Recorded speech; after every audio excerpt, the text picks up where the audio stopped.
Hey everyone, Beggles here with a video all about New World. Let's just say it looks quite impressive, and we have a bit to get through, but just in case you haven't heard of the project, I'll skim over some of the game overview as well. The more I look into this game, the more I think it has the potential to be one of the better ones we've seen in a very long time.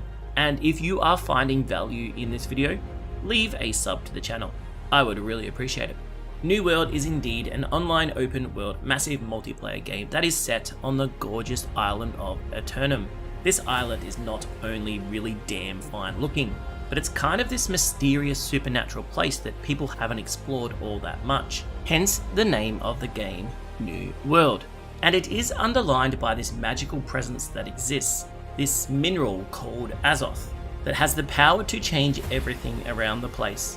As you would expect in an online game, there's a beauty and evil side of the coin here, and quite a few foes that are going to make your time as challenging as possible. Exploration is going to be a big part of your journey in New World, and I am really impressed by the scope and range of the settings and environments that we have seen so far. It does look like the kind of place that you can get lost quite easily within, but this is not a game that is meant to be played alone, and the PvP elements, whilst optional, look to provide some of the more unique gameplay we've seen in this genre. You will be able to join factions and create your own little gang-like groups, which give rise to the possibility of taking over territory, and perhaps my favourite little feature that we've seen about New World, you can actually engage in intense, large-scale PvP wars. When you are in control of a territory, other challenging gangs will be able to come and lay siege to your keep during designated siege windows, and then the game turns into this epic 1 hour long 50v50 PvP war that is sure to be intense. Hopefully your internet doesn't drop out in the middle of this one. Likewise, if you want to show some aggression, grab your friends and lay siege to control the castle flag. Get the flag and you get to gain control of the territories and all the benefits that come along with it. You know when you see a feature and you just can't wait to try it out? This is definitely one of those.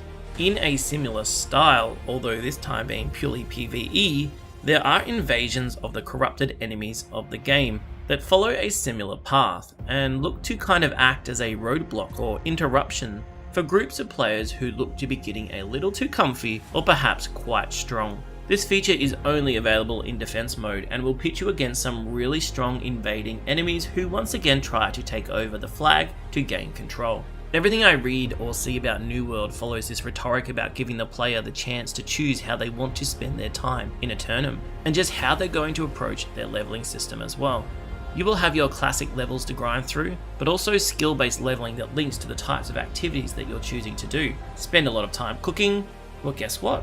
A whole lot of new recipes are going to become available for you, and given the amount of different roles and activities that you can do, there is a lot of leveling to be done. One cool aspect is that you don't actually have to choose a class at the start of the game, so pretty much find what works for you and get onwards in terms of becoming better at it. If that wasn't enough customization for you, you get a chance to level up the different weapons that you're using and gain proficiencies in different styles. It kind of feels like New World is trying to add all the cool features from all the different online multiplayer games and throw them in there for you to work out how you want to go about it. Impressive weapons will of course be able to be unlocked once you gain some proficiency, and expect fiery swords and the like. You will be able to apply different gems and perks to the weapons that you're using once you find the required ingredients. Of course, all of this leads along this road to some insanely cool looking fighting and combat mechanics, and you know that you're going to be doing some pretty spectacular things to take care of those corrupted. I'm being pretty positive at this point, and it's hard not to the more you look into New World. Of course, the game itself has a lot to live up to, and there's going to be a lot of testing to be done from now leading up to the Q2 release this year. As you know, there's going to be a huge number of players leading up to the initial release. If I'm being nitpicky, the enemy names aren't my favourite design point, with corrupted, lost, soulless and the ancients being kind of cliche, but by no means am I worried about that aspect. I can't wait for New World, and I am not even a massive multiplayer online kind of guy. Let me know how you're feeling about the project leading up to the release date, which hopefully is not too far away. And if you like tweeting, check out my Twitter in the description below.